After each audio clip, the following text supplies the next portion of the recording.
Hey, thanks for being a part of the conversation. This is Play It Forward. Real people, real stories, the struggle to play it forward. Episode number 558 is with actress Charlotte Rampling from the movie Juniper. I'm doing fine, thank you. Actually, it's my afternoon, but never mind. Yeah, you're already in the afternoon. Of different times.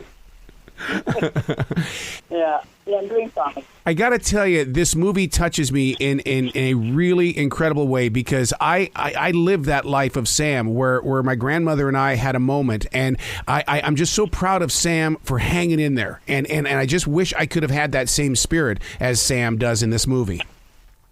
Yeah.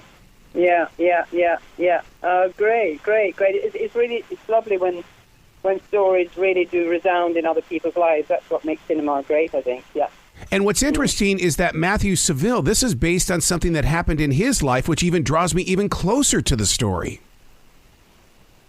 Yeah, exactly. It was very much his story. Yeah. What drew you to the journey of making this into a movie? Because I mean, you are the perfect role of Ruth.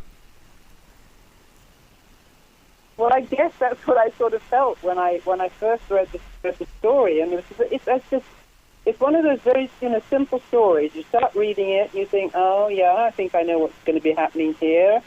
You get pulled in, and you get pulled in more and more because of the way that Matthew handles how he gives all the information to us. Because I mean, when you think about it, many stories have been told. There are only so many stories, I guess, that can be told, but they're told in so many different ways. But I agree with you that this one has a special pull to it. There's something, without being sentimental, it just pulls you right into a place where it's heartbreaking, and then it's no longer heartbreaking because it works itself through. Mm-hmm. It's very relatable in the way that when Sam is told that, like it or not, he has to get in there and take care of Ruth. I mean, I love the strength of his father and the way that Sam, he had better get in there and change his life in the way he's thinking, because this has got to work. Families have got to work together. Yeah. We have to find a way, and it's like that kind of almost, unspoken. They don't actually say it, but that's what has to happen, And it's so right, because if families don't find ways through, then they're sort of broken most of their life. Mm-hmm. Oh, I lived it. I lived it, because that's my last memory of my grandmother, is that I did not go back, and I wish I would have been a Sam. Yeah, I understand, yeah. Because this is going to create conversation in the way that every family has a secret, and it's things like this that they keep hidden away, and it's one of the but hopefully it creates the conversation in the way of, we've got to heal what's going on. That's how important this movie is to me. Yeah. Well, that's really good that you say that, because I certainly, when I knew I was going to be going to New Zealand, and it's a long way, although I know New Zealand, because my first husband was in New Zealand, and my son is half New Zealand, and I've been to the country 2 or 3 times before, but it's still an awful long way to go. It's sort of cut it's very far out when you go to New Zealand. And I didn't know much about Matthew. He came here, and we talked through it for 3 days, so we had a real brainstorm about it. And I knew that I just had to go because of what you're saying, the pull of this film, the strength of it, the strength of what it's able to make you feel about how important certain things are to get to heal in a family. They must be allowed to, must be given that chance. What was it, the writing that drew you in? And because the reason why is because Ruth admits that she likes the sunrise over the sunset. That caught my attention in a really big way, because I'm also a sunrise person. I thought I was the only one here.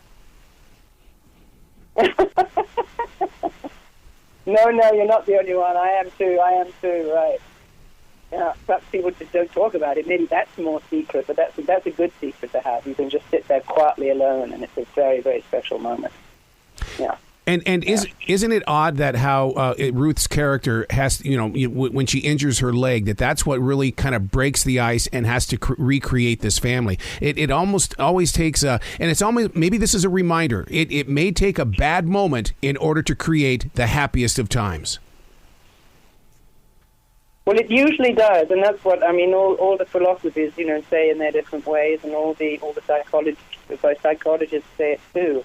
it is sometimes you have to have a real crash in a way to make you realize that something is not going in the right direction, and you need to wake up and listen and do things differently. The reason of going to New Zealand, is that because Matthew is from that area? Absolutely, it was a New Zealand-made film. He's from New Zealand. I was the only English girl there. Wow. Everyone was New Zealand. So it was also, which was really what I liked. It's a very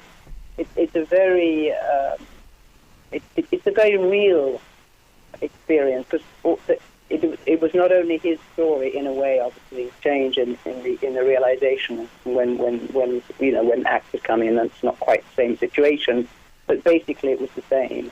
So there's something very truthful about it. You feel that there's truth in there. Mm-hmm. Was there something you learned from Ruth playing out the role? Was there a message that you personally picked up out of it?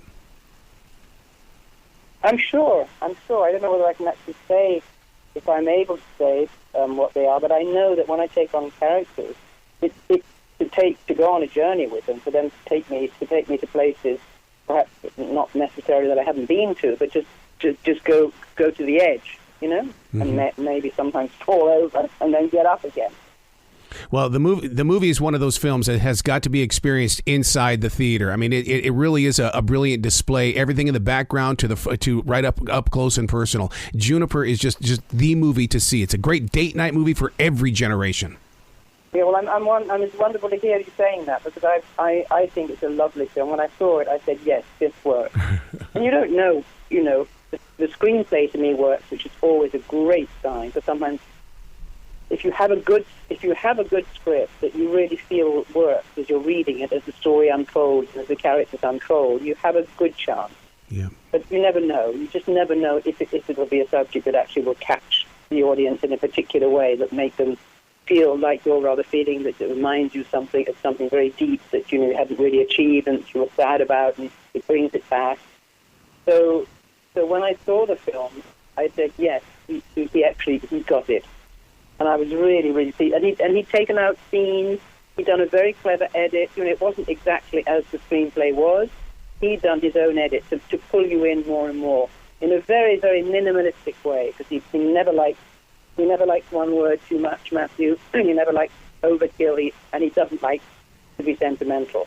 Wow. And so he's got all that in a very spare film. In a way. I love that. Wow. Because what happens in a spare film is that the audience starts to put their words in, the audience starts to put their own feelings in. They're not being told what to feel and what to do. They're actually bringing their own emotions in. So spot on. That's powerful filmmaking. So spot on. Please come back to this show anytime in the future, Charlotte. The door is always going to be open for you. Oh, thank you so much. I'd love to come back to New York, that's for sure. So maybe see you sometime. Will you be brilliant today, okay? Yes, I will be. Thank you. After all you said, I'm very happy.